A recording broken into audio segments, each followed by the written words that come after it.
it's Lindsay with Dearlyndsey, and welcome back to my channel. And if you are new here, please go ahead and hit the subscribe button down here and the bell so you can get notifications when I post new videos. Today's video is a collab video. It is with Miss Ingrid over at the Ingrid Chronicles. I will leave her link and the playlist in the description box below. So head over and check that out. The video is on how to homeschool in the state of Oklahoma.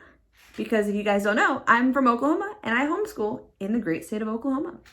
So there are 10 questions that I will be answering.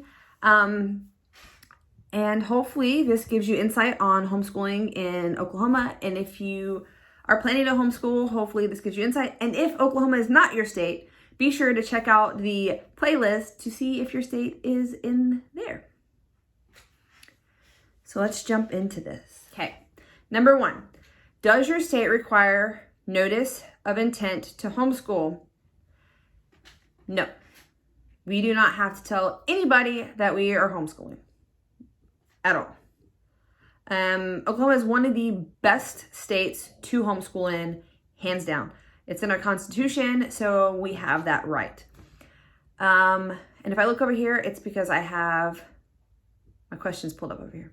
Also, I want to state that I will have the HSLDA website in the link or in the description box below, so you can check that out. That's where you can check the homeschooling laws for all of the states, not just Oklahoma, but all the states are there, and they have 24/7 lines, phone lines, and email access. So if you need help or have questions, check them out.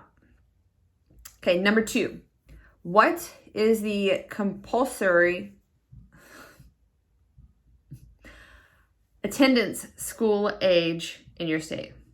I'm pretty sure I butchered that, but it is the age of 5. We can start school at the age of 5.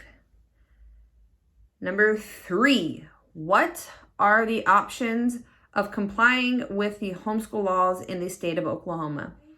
Aside from the only thing that we really have to do is make sure that we school our children for 180 days out of the year.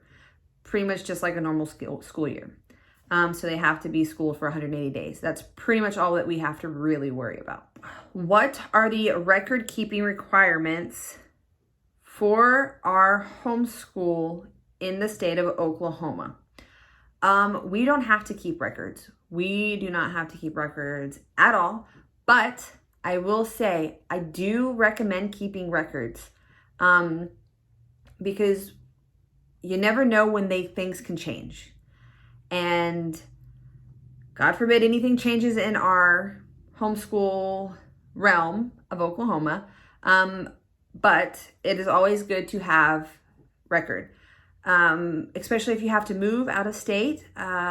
Keep records because some states are, of course, more strict than other states. So try to go ahead and keep a record of you teaching what you use and all that jazz, so that just in case something does come up, you have proof that you are teaching your children.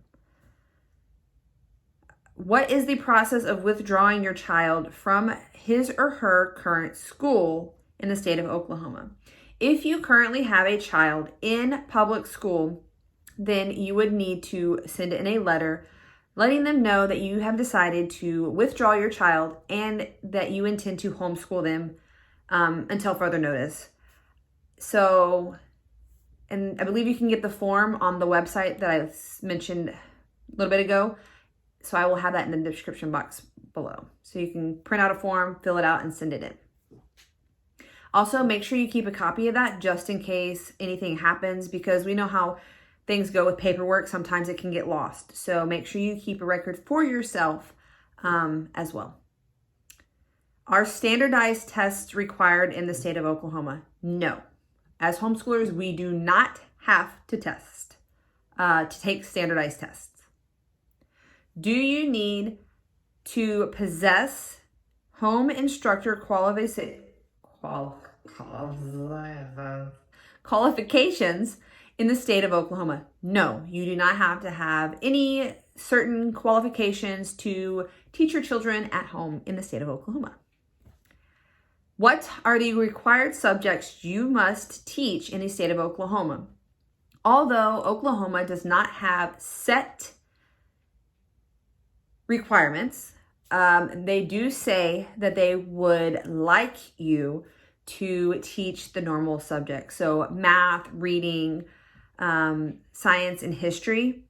And then another place I checked also wanted to try to add in PE and cooking skills and life skills and health.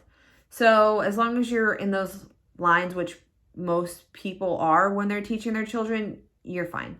So yeah, it's like I said, it's pretty lax. Oklahoma is a pretty lax school.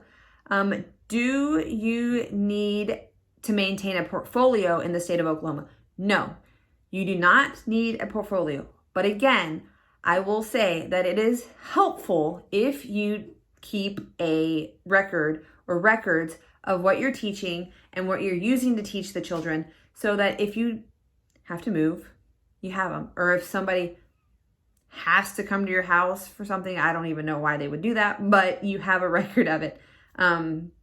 Because in Oklahoma, you don't have to have house calls. Like, they don't have to come to your house and check. Like, we have no requirements for that. But having a portfolio is very handy, especially in case things change, laws change. So just be prepared for that if that's something you're worried about. I try to keep logs just in case. But it's totally up to you on if you want to do that. Explain Common Core in the state of Oklahoma. I try not to use Common Core. We are not big on Common Core. I do not understand Common Core math whatsoever, so I try to stay as far away from it as possible. So I can't help there because we just stay away from it. So that is how it is to homeschool in Oklahoma. I hope you enjoyed this video and hopefully you found it helpful. And if you are homeschooling in Oklahoma, nice to meet you. Go ahead and comment below saying that you're from Oklahoma. Don't have to put your city, just say, hey, I'm from Oklahoma. It'd be nice to meet more of you guys. And don't forget to check out the playlist. I will have that in the description box below so you can check to see other states or how other states compare to Oklahoma. Whether they're stricter or lax. I'm pretty sure we are fairly lax compared to a lot of other states. But that is how we homeschool in Oklahoma. Thank you for watching, and I will see you guys in my next one.